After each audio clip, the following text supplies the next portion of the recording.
Today in Your Money, regardless of our age, there is an area of financial planning that is often overlooked with potentially dire consequences. Here with us today is Jeffrey Massey, a certified financial planner professional, to provide us with important information on beneficiary designations and how to avoid making those common mistakes. Thanks so much for being here, Jeff. Oh, my pleasure.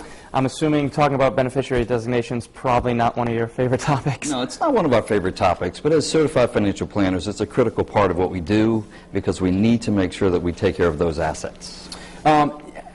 You've been in this business for a while. Have you seen any problems with people naming beneficiaries? Oh, absolutely. The worst one that I can remember, there was a young firefighter, had a live-in girlfriend, named his girlfriend on his life insurance policy. Yep. That relationship ended. Short time later, he meets someone else, gets married. Shortly thereafter, he died.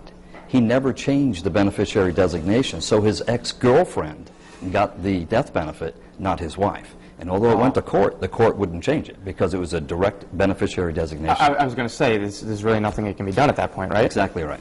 To point is to make sure you just check your beneficiaries and whatnot, especially on insurance policies like this, right? And not just your life insurance policies, but on your retirement accounts, your 401ks, 403bs, etc., your investment accounts, your bank accounts, etc. And you do that for two reasons. One, you want the right person to get that asset, and secondly, you do not want the asset to have to go through the probate court process, needless delay and expenses.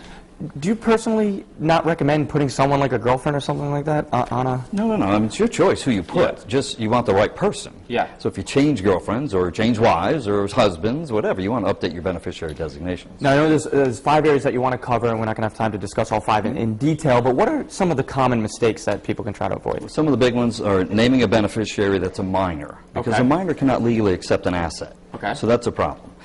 Leaving your retirement plan with your former employer, because they might have limitations on the distribution as to how the heir can get that money.